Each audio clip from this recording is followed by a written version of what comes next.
Hey everybody, welcome. My name is Dave. By the grace of God and the program of Alcoholics Anonymous, I don't drink today, nor do I feel any need to take a drink now or ever in my life. And I want to share a couple things that were really important in my sobriety. I mean, things that I didn't even know I was doing at the time that made the difference for me, because I talk to a lot of people who struggle with, struggle with the obsession of drinking, struggle with wanting to take a drink. And when I made a decision the last time to come into the program, I did not have to deal with that. I did not struggle with it any longer. But the first two times that I tried, because I'm not a one-hit wonder, the first two times I tried, I struggled desperately with not wanting to take a drink. And there's some things that I think made a huge difference in my recovery, and I want to share them with you today. So for me, let me give you my definition. The program of Alcoholics Anonymous, for me, is a 12-step training plan that creates psychic change and helps me to build a foundation so I can live the life I want. It's just that simple. It's just that simple for me. Like, it's a training plan, right? I used to be focused on drink and drug and, pleasures and, what do they call it? Instant gratification, right? All this instant gratification bullshit that only lasted for a few hours. That was my thrill. That was my joy. That was how I lived. But it didn't get me the things I wanted in life. That's the problem. It didn't bring me any long-term results or satisfaction. So creating a psychic change is one where I say, okay, all of these things that I'm trying to do, none of them are working, right? And there's a group of people in this program called Alcoholics Anonymous, and they're getting beautiful results in life. So I couldn't ignore that. So for me, very simply, the program of AA is a 12-step training plan to help me overcome myself, right? To help me live the life I want. That is the whole purpose of AA. That's why I laugh when I hear people say that AA is a cult, because in my experience, I'll tell you what, it was my choice to walk out the damn door and never come back. And I tell you what, nobody gave a shit if I did that. So as far as I know anything about cults, I don't really know anything about cults, but I thought a cult was something that forced you and manipulated you to do things that work only for the cult, that brings you no joy, no satisfaction, no life growth, and eventually gets you to just kill yourself from any of the serious cults that I've ever seen, right? Drink the Kool-Aid or some shit like that. That's not what AA was about for me. We don't have any Kool-Aid, and nobody forced me to do anything. It was my decision to be there, or it was my decision to leave. And I always had a choice, and nobody forced me to stay, and nobody tried to manipulate me. So I just laugh when I hear people refer to it as a cult. I mean, I don't know. Like, as miserable as I felt in my life, I might have joined a cult to get rid of the misery that I got from drinking. I mean, shit, drinking was a cult. Going to the bar was a cult, because there people tried to manipulate me, make me stay, get me to buy them drinks, right? Tell me that they were my friend. They weren't, right? That's the shit that was the cult, was going to the bar. And it's important to make that distinction. It really is. So, I mean, it's just remember, at the end of the day, it's always your choice, right? Your life comes down to your choices, your decisions. So with this 12-step training program of Alcoholics Anonymous that creates a psychic change, I take it seriously. I take it very seriously. And I treat my 12-step training, the program of Alcoholics Anonymous, the same way I treat my physical training, right? I treat it exactly the same way. My physical training is running every single day, Mondays and Fridays, pull-ups, push-ups, squats. Wednesday is core work. long runs on the weekend. That's my physical training plan. I take my 12-step training program, which is more of a mental, emotional, intuitional training plan that I get from Alcoholics Anonymous. I take it with the same exact amount of weight. And what I mean by that is, like, I don't let a day slip on my 12-step training, nor in my running / resistance training, because they're both so important. Like, if I don't have physical health, how am I going to do anything good in life? If I don't have mental, emotional, and intuitional / spiritual health, how am I going to do anything good? How am I going to provide any service to someone else in life, or myself for that matter, right? It's the same thing. Like, if I can't provide service for myself, I probably can't provide it for anyone else. If I can't provide service for someone else, then there's no way that I could be served either. It's a two-way street. And I think a lot of people struggle with that, giving service is like somehow you're giving up all the things that you want. No, you're getting all the things that you want. In my experience, when I serve somebody else, I get the things I want. And I don't have to ask for them. It's just given to me. It's so simple in that respect. So on both plans, 12-step training or physical training, I go all in, right? I go all in, and I don't worry about the outcome. I just go all into the plan and I execute to the best of my ability. So when I'm doing my running, like when I went running this morning, the best of my ability today was my final mile at 7 minutes and 3 seconds, right? Is that good? Is that bad? I don't know. For a lot of people, that's slow. For some people, I've heard them say that they've never run a mile that fast. But you know what? For me, it was going all in. And that's what makes the difference. That's where the beauty lies, is because I know that I pushed myself. I didn't push anybody else. I just know that I went all in with the full amount of force and that was necessary to get the best mile that I could. And when I'm done, I feel good about that. I feel good about myself. Because isn't that what this is all about? Isn't that what the program and quitting drinking is all about? Is feeling good about yourself and that you're being a positive contributor to the world? That's what it is for me. That's my experience. And I know that most people, if they want to quit drinking, it's because they don't feel good, right? You just don't feel good anymore. One time, drinking made you feel good, and now the tables have turned and it no longer makes you feel good. Boom. So go all in 100%, right? Make a decision to change your life if you want life change. If you really want to change your life, just make the decision that you're going to go all in. If you want to change your life, or if you don't want to change your life, like if you don't want to change your life, you don't have to worry about doing anything differently. Don't worry about it. Just don't do anything and your life will stay the same. But in my experience with the program of Alcoholics Anonymous and the way that it works and how it worked in my life have you heard the phrase, burn the boats? You have to burn the boats behind you. It means burn all of your excuses to the ground, right? There is no other way. I had to leave my excuses behind because this is what I know. The first day, come into the rooms, you quit drinking, you're like, all right, you've gone for 24 hours. I know now that some bullshit is going to hit tomorrow that's going to knock me right off the course, and I'm going to have every excuse in the world to take a drink if I don't wipe those excuses out the day before and say to myself, I know some bullshit's going to happen. It's probably coming. If not tomorrow, maybe next week.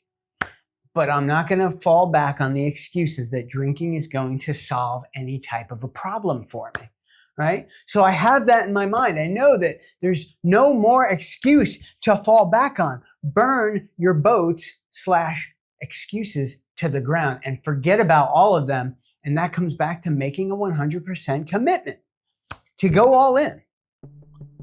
If in my program, if I leave little back doors open in my mind. This is the excuses for me. If I leave those little open doors in the back of my mind, I will surely find a way to walk out of them. Like if the excuses are sitting back there just waiting, like I'm gonna use them at a certain point. And it's a recipe for failure. So I have to burn my boats and burn my excuses right at the very start, right at the very beginning. Otherwise, I've got nothing. Because one day, that one thing is gonna come up and it's gonna tempt me, and the temptation is going to be too hard to overcome when I'm in a compromised emotional state.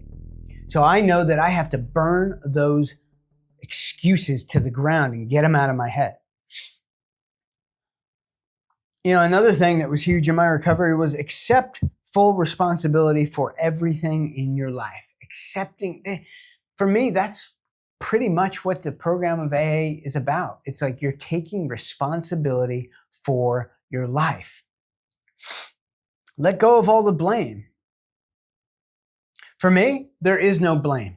There's only a mirror that creates a reflection of exactly who I am and what I am, right? There's no blame. There's only a mirror. Everything in your life comes down to a choice that you have made at one point or another. And it could have been 3 years ago you made a certain choice, and today you're feeling the consequences of that choice. But everything in life was at one time a choice to either do it or not to do it, or behave in a certain way or not to behave in a certain way, or do a certain thing or not do a certain thing, or hang out with a certain group of people or not to hang out with them. It was a choice, and you made a decision. And like David Hawkins says, he said, there's no God that's sitting there doing stuff to you. There's only consequences. There's only consequences of decisions that you have made in your life. So when I got that in my life and I realized, oh my God, like everything I do in my life is either from something I did or something I didn't do, right? And when I look back at my drinking, I made the choice to drink. Nobody forced it on me. Nobody told me I had to drink. I wanted to drink because I thought it was going to get me something. So that was my decision and my choice. The devil's greatest weapon is to get you blaming everything outside of yourself. And I lived in this place. I lived there. Like everything was the fault of something out there. It was never in here. And that is his greatest tool. Once he convinces you that nothing is your fault, you fall into a victim mentality. And if you keep believing that for a long enough period of time, it becomes a hopeless state to where all you do, like you can't take any responsibility for yourself. Everything is against me. The world is out to get me. The government's out to get me. The people are out to get me. DCF is out to get me. All this bullshit that just takes your responsibility away. It takes your power, your resourcefulness away from you. Bad things happen to good people all the time. Bad shit happens. But you have to make the choice to take responsibility for it and fix it. Because when you accept full responsibility, you create a psychic change. That is what we're looking for. A psychic change, a change in the way you live in life. Because without that, you can never get out of that hopeless state. If you blame one thing on the outside of you, you're going to start blaming everything that's outside of you. And that's no way to live. You cannot live like that. And for me, going all in, coming back to this thing of like going all in, it means being strategic, but also detailed. So I don't want anybody to confuse this going all in, this like obsessive nature that you need to succeed in the program of Alcoholics Anonymous. I don't want it to be confused with self-will run riot.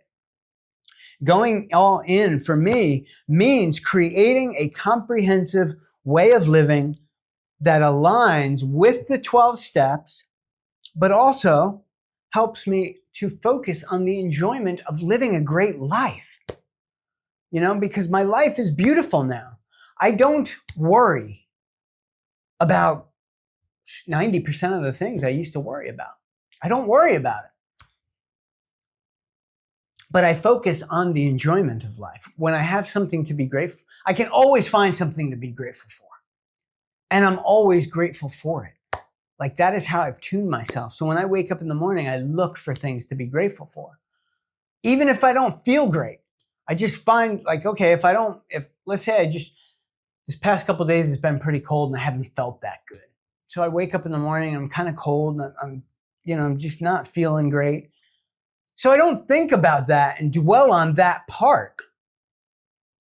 I think about what's something that I am grateful for. Oh my God, I'm grateful for a warm house. Do you know how many people last night slept out on the street or in a place where it's cold, freezing cold, concrete sidewalk? And I'm sleeping in a warm house. What right do I have to get up and say that I don't have something to be grateful for? It's crazy. It sounds absolutely crazy. So I look for things to be grateful for. I know I don't have a bad life. I'm thankful to God every single day of my life. I say, thank you, Lord, for giving me health, wealth, love, service, success. Thank you for giving me money, a warm house, people to talk to, a dog, great, beautiful blue skies, wonderful place to be. I'm thankful every day because the second you stop being thankful for it, it could go away in a heartbeat. You could lose it all today if the right things happen. So I don't ever want to lose it. I want to be grateful for it instead. That's what I'm talking about here. You know, it comes down to Napoleon Hill, what he said in Think and Grow Rich. He said, I realized the dominating thoughts of my mind will eventually reproduce themselves in outward physical action. Because what you think about is what you become. He got that from Andrew Carnegie, who said, any thought held in the mind, whether feared or revered, meaning you add emotion to it, happy or sad, will begin to clothe itself in its most convenient and appropriate form. Right? So the things that you think about and then you add emotion to, those is what your life starts to become. But it happens so slowly that you don't even notice it at first. And then it continues to build and grow. And next thing you look back 5 years and you're like, oh my God, I can't believe what I have become. That's what happened to me in my drinking. I'm like, how did I get here? I woke up one day and I'm like, how did I get so sick and so pitiful looking at myself in the mirror? How did I get here? It happened slowly over time, like that saying they have about boiling a frog in water. They turn up the heat so slowly, he doesn't realize it. And before you know it, it's too late. And boom, now I realize that I'm an alcoholic. Now I realize what that means, what people go through. So I'll leave you with this. You have to define what a great life means for you. You have to decide that for yourself. In the program of Alcoholics Anonymous, we get to define what a good life means, and then we use the 12 steps to work and to grow and to become a better, more capable, more resourceful, service-driven person. And you can serve whoever you want. There's freedom. You can serve whoever you want. You can serve whatever cause you want. The 12 steps are pliable and flexible in the way that you still get to create your own life. You just have a concrete foundation that you're building on. So whatever it is that you want to do after that, it's up to you. You have to define for yourself what it means to live a good life, what that life is, and how you want to serve and help the world. That's what it means. That's the beauty of it. You accept full responsibility. You get out of a hopeless state. You don't have to live hopeless anymore. You can live with freedom right now, just by deciding to bring conscious awareness to the 12 steps to think about what it means, what your higher power means to you, and how you want to serve. And that's it. And enjoy life. That's the biggest thing. Enjoy life. My sponsor told me the whole point of this is for you to enjoy your life. So don't forget that when you're out in your day today. You know, if you like this content that I'm putting on the channel, if you want more of this, comment down below.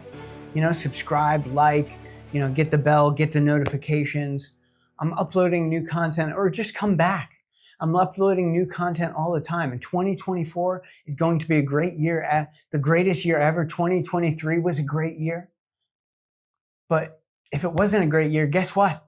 It's over. And now we have 2024 to look at. So make it. Take the responsibility, go all in 100%, and decide that you are going to make it your greatest year ever.